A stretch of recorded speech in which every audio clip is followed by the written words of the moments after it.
प्रतीक्षा लीला। श्री प्रिया कटहरी चंपा की छाया में बीज के आकार के अत्यंत सुंदर सिंहासन पर बैठी हैं। कुंज की हरी हरी धूप पर नीले मखमल की मोटी चादर बिछी हुई है, उसी पर वह सिंहासन है। सिंहासन बना हुआ है काठ का, पर उसमें सब ओर से नीले मखमल की गद्दी लगी हुई है। श्री प्रिया के चरणों के पास रूप मंजरी बैठी हैं तथा नीले रुमाल से धीरे धीरे श्री प्रिया के चरणों के तलवे सहला रही हैं। श्री प्रिया की साड़ी नीली है, चूड़ामणि सिर पर है, ललाट में सिंदूर की एक गोल बिंदी अत्यंत सुहावनी लग रही है। ठोड़ी पर छोटा सा एक काला तिल है। उनके दाहिने हाथ में डंटी सहित कमल है, जिसे वे घुमा रही हैं। वे श्याम सुंदर की प्रतीक्षा में बार बार राधा कुंड के उत्तर एवं पूर्व की ओर दृष्टि डालती हैं। कटहरी चंपा के पूर्व की ओर 10 गज की दूरी पर एक बड़ा ही सुंदर आम का पेड़ है, जिसमें मंजरियां लगी हुई हैं। उसी पर कोयल बैठी हुई कुहू कुहू की रट लगा रही है। श्री प्रिया कभी कभी उस कोयल की ओर देख लेती हैं। चंपा के पूर्व एवं उत्तर कोने पर अत्यंत सुंदर हरे बांस की झाड़ी लगी हुई है। उसमें 4-5 बहुत ऊंचे ऊंचे बांस हैं। उनमें मंजरी लगी हुई है। उसके सबसे ऊपर के भाग पर कुछ तोते बैठे हैं। एक तोता बोल रहा है, राधे राधे, धीरज धरो, श्याम सुंदर अब आ ही रहे होंगे। मैं अभी वहीं से उड़कर आया हूँ। माधवी कुंज के पास श्याम सुंदर खड़े थे। उनके मुख पर अलकावली बिखरी हुई थी, कमर में वंशी खोसी हुई थी। लाल अधर बिंबा फल के समान शोभा पा रहे थे। वे सुबल के कंधे पर बायां हाथ रखे हुए थे तथा दाहिने हाथ से पुष्प तोड़ रहे थे। कभी कभी तिरछी चितवन से इधर उधर देख भी लेते थे। पैरों के नूपुर रुंझुन रुंझुन शब्द कर रहे थे। मधुमंगल मुंह बनाता हुआ आता था और श्याम सुंदर हंसकर कभी कभी उसे हल्की चपत लगा देते थे। श्याम सुंदर ने पीतांबर का ही झोला बना लिया था और उसी में पुष्प तोड़कर रखते जाते थे। उनकी आंखों में अंजन लगा हुआ था। कपोलों पर कुछ पसीने की बूंदें थीं। मंद मंद मुस्कुराते हुए उन्होंने सुबल के कान में कुछ कहा था। मैं उसी समय उड़कर और भी निकट जा पहुंचा। मैंने केवल तुम्हारा नाम सुना, जिससे समझ गया कि तुम्हारी ही कुछ बात कर रहे थे। श्री कृष्ण प्रियतमे राधे, बस आते ही होंगे। तोता अत्यंत सुंदर मधुर स्वर में बार बार इस बात को दोहरा रहा है कि बस बस आते ही होंगे। उसी समय वृंदा देवी निकुंज के पश्चिम की ओर से आती हैं। उनके हाथ में सोने का पिंजरा है, जिसमें एक सुंदर सारी बैठी हुई है। वृंदा के आते ही श्री राधा रानी कहती हैं, वृंदे, उस तोते को बुला। वृंदा देवी तोते को आने के लिए संकेत करती हैं। तोता तुरंत उड़कर आता है तथा जिस पिंजरे में सारी बैठी है उसी पर आकर बैठ जाता है। वृंदा श्री राधा से कहती हैं, अब बात करो। श्री राधा तोते को बुलाती हैं। तोता उड़कर श्री राधा रानी के बाएं हाथ की हथेली पर आकर बैठ जाता है। राधा रानी अपने दाहिने हाथ के कमल को सिंहासन पर रख देती हैं तथा उसी हाथ से तोते के सिर एवं पीठ को सहलाती हुई कहती हैं, तोता, तूने मेरे प्यारे श्याम सुंदर की बातें सुनाई हैं, तुम्हें क्या दूं? तोता अपने पंख फुलाता है तथा राधा रानी के कर स्पर्श को पाकर प्रेम में डूब जाता है। कभी आंखें बंद करता है, कभी खोलता है। इसी समय वृंदा देवी, जो राधा के पश्चिम की ओर खड़ी थी, घूमकर श्री राधा के दाहिनी ओर आ जाती हैं तथा कहती हैं, तोता, एक बार फिर उड़कर जा और देख कि श्याम सुंदर के आने में इतना विलंब क्यों हो रहा है। तोता यह सुनते ही फुर्र से उड़कर आकाश में पहले तो पूर्व की ओर जाता है, फिर उत्तर की ओर उड़ता हुआ राधा कुंड को पार करके तदुपरांत विशाखा कुंज को भी पार करके दृष्टि से ओझल हो जाता है। जब तक तोता दिखलाई देता है तब तक राधा रानी उधर ही देखती रहती हैं।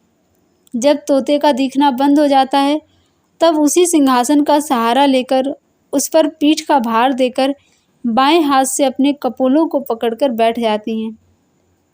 दृष्टि फिर भी उसी ओर लगी हुई है जिस ओर से श्याम सुंदर के आने की संभावना है।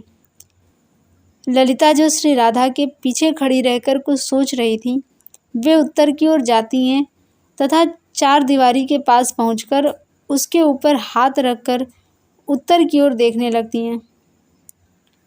रूपमंजरी, जो रुमाल से तलवे सहला रही थी, एकटक रानी के मुख की ओर देख रही हैं। अब वृंदा पिंजरे का द्वार खोल देती हैं। उसमें से सारी निकलकर राधा रानी के बाएं पैर के पास आकर मखमली चादर पर खड़ी हो जाती है एवं श्री राधा रानी के पैर का अपनी चोंच से स्पर्श करती है। श्री राधा रानी श्री कृष्ण के ध्यान में इतनी तल्लीन है कि उन्हें यह सर्वथा पता नहीं चलता कि सारी मेरे पैरों को छू रही है। पर विशाखा ने थोड़ा झुककर सारी को अपनी हथेली पर रख लिया तथा दाहिने हाथ से उसके सिर पर हाथ रखकर उससे बोली, सारी, तू बड़ी चतुर है। यदि किसी प्रकार श्याम सुंदर का समाचार ला सकेगी तो मैं तेरा बड़ा उपकार मानूंगी। तू जब जाती है तो काम बना करके ही आती है, इसलिए आज भी मैं तुझसे प्रार्थना करती हूँ कि ठीक ठीक समाचार ला दे कि आज श्याम सुंदर को देरी क्यों हो रही है। सारी तत्क्षण बोल उठती है, अभी अभी समाचार लाती हूँ, बस एक घड़ी में सारा भेद लेकर लौट आऊँगी। सारी भी उड़कर उधर ही चली जाती है जिधर तोता उड़कर गया था। विशाखा पंखा लेकर राधा रानी को बयार करने लगती हैं, पर श्री राधा रानी रोक देती हैं तथा कहती हैं, रहने दो, अच्छा नहीं लग रहा है। श्री राधा उस सिंहासन से उठकर नीचे मखमली चादर पर लेट जाती हैं। विमला मंजरी गुलाब पाश में केवड़े का अत्यंत सुगंधित जल लाती हैं तथा श्री राधा रानी के सिर को अपनी गोद में लेकर बैठ जाती हैं। श्री राधा रानी चित्त लेटी हुई हैं। उनका पैर पूर्व की ओर है और सिर पश्चिम की ओर विमला मंजरी की गोद में। विमला मंजरी दाहिने हाथ में गुलाब पाश को लेकर उसके अत्यंत महीन छिद्रों से सुगंधित जल श्री राधा के मुख एवं शरीर पर धीरे धीरे छींटती हैं तथा अपने बाएं हाथ से लीलार पर बिखरे हुए केशों को ठीक कर रही हैं। कुछ देर बाद राधा रानी उठ बैठती हैं तथा चारदीवारी के पास खड़ी हुई ललिता से उत्सुकता पूर्वक पूछती हैं, ललिते, तोता आया क्या? ललिता कहती है, नहीं। श्री राधा रानी उठकर चारदीवारी के पास जाती हैं तथा ललिता की दाहिनी ओर खड़ी हो जाती हैं। कुछ देर खड़ी रहकर मुस्कुरा पड़ती हैं तथा कुछ लज्जा मिश्रित मुद्रा में पूर्व एवं उत्तर के कोने की ओर संकेत करते हुए कहती हैं, ललिते, वह देखो, श्याम सुंदर आ रहे हैं। ललिता, कहाँ आ रहे हैं? श्री राधा कुछ झल्लाए हुए स्वर में कहती हैं, अंधी हो गई है क्या? क्या देखती नहीं वे वहाँ खड़े हैं? अब ललिता समझ जाती हैं कि श्री राधा को भ्रम हो रहा है।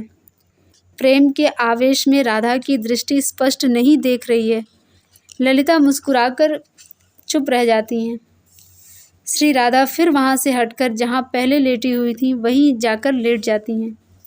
फिर कुछ उतावलेपन की मुद्रा में उठकर वहीं ललिता के पास आ जाती हैं तथा कहती हैं, ललिते, मेरा सिर घूम रहा है, मुझे भ्रम हो गया था, वहाँ श्याम सुंदर नहीं थे। फिर थोड़ी देर खड़ी रहकर श्री प्रिया प्रसन्न स्वर में कहती हैं, वह देखो, वे आ रहे हैं। ललिता इस बार भी मुस्कुराकर चुप हो जाती हैं। राधा कुछ चिढ़ी सी होकर वहीं चारदीवारी के सहारे पीठ टेक कर खड़ी हो जाती हैं। कुछ देर बाद फिर उधर ही देखने लगती हैं। श्री राधा का मुखमंडल कुछ लाल होता जा रहा है, शरीर भी कुछ काँप सा रहा है। ललिता रूपमंजरी को कुछ संकेत करती हैं। रूपमंजरी श्री राधा के हाथों को पकड़कर वहाँ सिंहासन के पास ले जाती हैं। राधा जाते ही धड़ाम से वहाँ गिर पड़ती हैं, पर लवंग मंजरी उन्हें संभाल लेती हैं। वह अपनी गोद में सिर रखकर पास में ही रखे हुए गुलाब पास से केवड़े का सुगंधित जल लेकर राधा के मुख पर छींटा देने लगती हैं। विशाखा मधुमती मंजरी को कुछ संकेत करती हैं।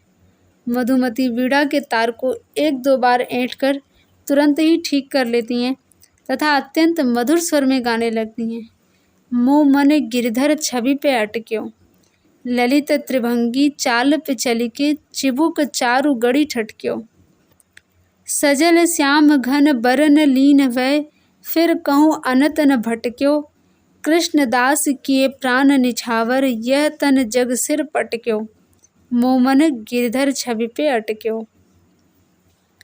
गीत सुनते ही श्री राधा का सारा शरीर कांपने लग गया।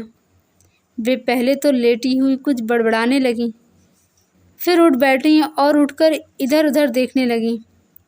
फिर बहुत शीघ्रता से उठकर वहाँ गईं जहाँ ललिता खड़ी थी। ललिता के पास से फिर दौड़कर सिंहासन के पास आ गईं। सिंहासन पर पैर फैलाकर बैठ गईं तथा मुस्कुराने लगीं।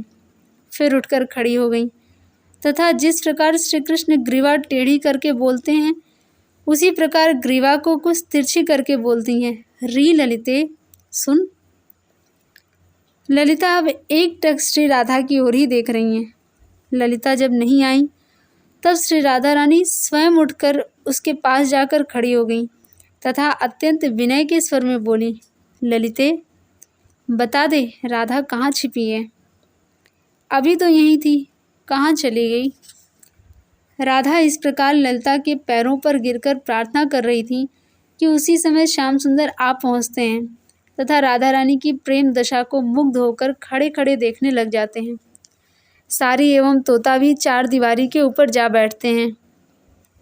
श्री राधा सर्वथा व्याकुल सी होकर बार बार ललिता से कहती हैं, ललिते मेरी प्यारी ललिते, क्या नहीं बताएगी कि राधा कहाँ छिपी है? ललिता एवं सखियां तो चकित होकर श्री राधा रानी की यह प्रेम लीला देख रही हैं। ललिता आंखों के संकेत द्वारा श्री कृष्ण को, जो राधा के पूर्व एवं दक्षिण कोने पर कुछ दूर पर खड़े हैं, कह रही हैं, देखो यहाँ कैसी लीला हो रही है। श्री राधा फिर वहाँ से उठकर इधर उधर घूमने लग जाती हैं। श्री राधा का मुंह जब श्री कृष्ण की ओर होता है तो श्री कृष्ण पास की एक छोटी सी झाड़ी में छिप जाते हैं तथा राधा सर्वथा पगली सी होकर कभी पूर्व, कभी उत्तर एवं कभी दक्षिण की ओर मुंह करके देखती रहती हैं। श्री कृष्ण संकेत से ललिता को बुलाते हैं। ललिता श्री कृष्ण के पास जाती हैं। श्री कृष्ण उसके कान में कुछ कहते हैं। ललिता राधा के पास आती हैं तथा उन्हें पकड़कर कहती हैं, देखो तुम्हें राधा के मिलने का उपाय बता देती हूँ। तुम वंशी में तान भरो, फिर राधा तो पगली होकर दौड़ी आएगी। राधा रानी बड़ी प्रसन्नता से अपनी कमर पर हाथ रखकर ऐसी मुद्रा बनाती हैं मानो वंशी खोज रही हों। ठीक इसी समय श्री कृष्ण पीछे से आकर श्री राधा के होठों पर अपनी वंशी रख देती हैं। श्री राधा उसमें सुर भरने लगती हैं, पर श्याम सुंदर का स्पर्श जैसे जैसे होता जाता है वैसे वैसे वे कुछ मूर्छित सी हो जाती हैं। श्याम सुंदर मुस्कुराते हुए श्री राधा को धीरे से बैठा देते हैं। श्री राधा यंत्र की तरह बैठ जाती हैं, पर अधिक देर तक बैठे रहना संभव नहीं। मूर्छित होकर वे श्री कृष्ण की गोद में गिर पड़ती हैं। श्री कृष्ण गुलाब पास लेकर अपने दाहिने हाथ से श्री राधा के मुख पर छींटा देने लगते हैं। जब राधा की मूर्छा नहीं टूटती तब श्री कृष्ण बाएं हाथ से वंशी बजाते हैं तथा उसी स्वर में मधुमती गाती हैं, श्याम दृगन की चोट भुरीरी, जो जो नाम लेत तू वाको, मुँह घायल पे नौन पुरीरी, ना जानो अब सुध बुध मेरी, कौन विपिन में जाए दुरीरी, नारायण नहीं छूटत सजनी, जाकी जासो प्रीति जुरीरी, श्याम दृगन की चोट बुरीरी। गीत सुनते ही श्री राधा को चेत होने लगता है। वे आंखें खोल देती हैं तथा देखती हैं कि उनका सिर श्याम सुंदर की गोद में है एवं श्याम सुंदर मंद मंद मुस्कुरा रहे हैं। श्री राधा सकुचाई सी होकर सखियों की ओर देखती हैं।